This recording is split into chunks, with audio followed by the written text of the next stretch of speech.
truth. It's the new hate speech. During times of universal deceit, telling the truth becomes a revolutionary act. Donald the dictator uses loaded language where words are bullets. Hillary wants to essentially abolish the Second Amendment. By the way, and if she gets to pick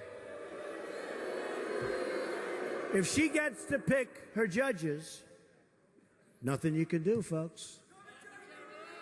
Although the Second Amendment people, maybe there is, I don't know. But the Second Amendment is the right to bear arms. So what is Trump implying when he spat out this latest hate speech? Ask leading Republican Sarah Palin. She should know. On January the 8th, 2011, at a Safeway supermarket car park in Arizona, 18 people were shot at, resulting in 6 dying. The car park was the location for Congress on Your Corner, an outdoor meeting held by Democratic Representative Gabrielle Giffords. The shooter was Jared Lee Lower, who had a history of mental illness and a hatred of politics and politicians. 10 months earlier, Sarah Palin, a leading figure in the Republican Party, published her Crosshairs hit list, a mid-term national campaign. It was accompanied with the tagline, "Don't retreat, reload." This was to target specific Democrats which supported reform to healthcare, which Palin and her supporters opposed. Gabrielle Giffords was on the hit list.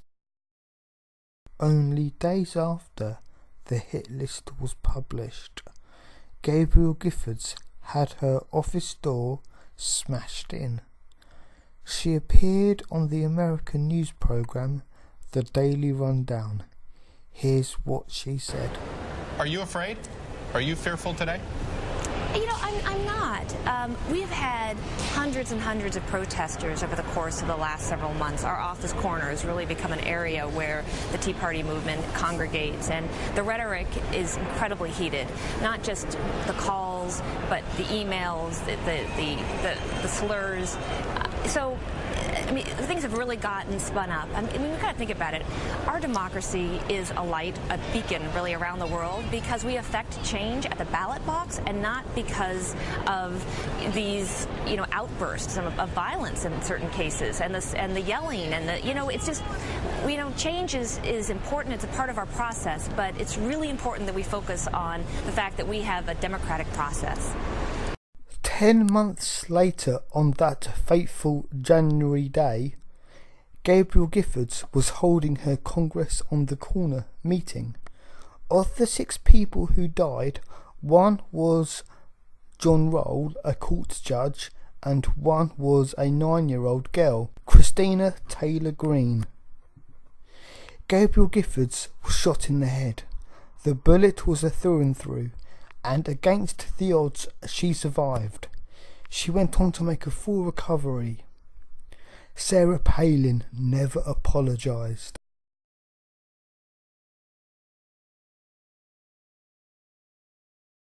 At the memorial service, President Obama said these words about Christina.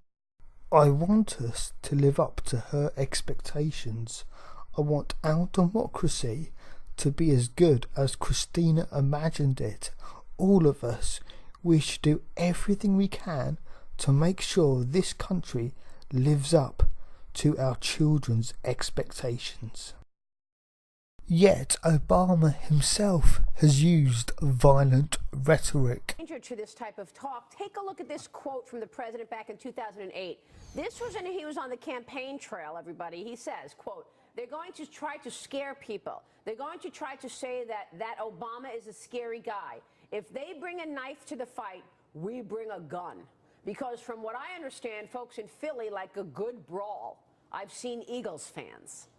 Your words are as powerful as bullets. I could kill you right through your piercing heart, biting, stabbing, take your poison, swallow them whole, hit you in the chest, lead in your gut, vile, hateful, evil. Your life is in my hands. Better run. I'll tear you to pieces. Watch me bring you down. You're dead. Scream. I'll be the end. All you want will be tearing you apart. Say of you your prayers.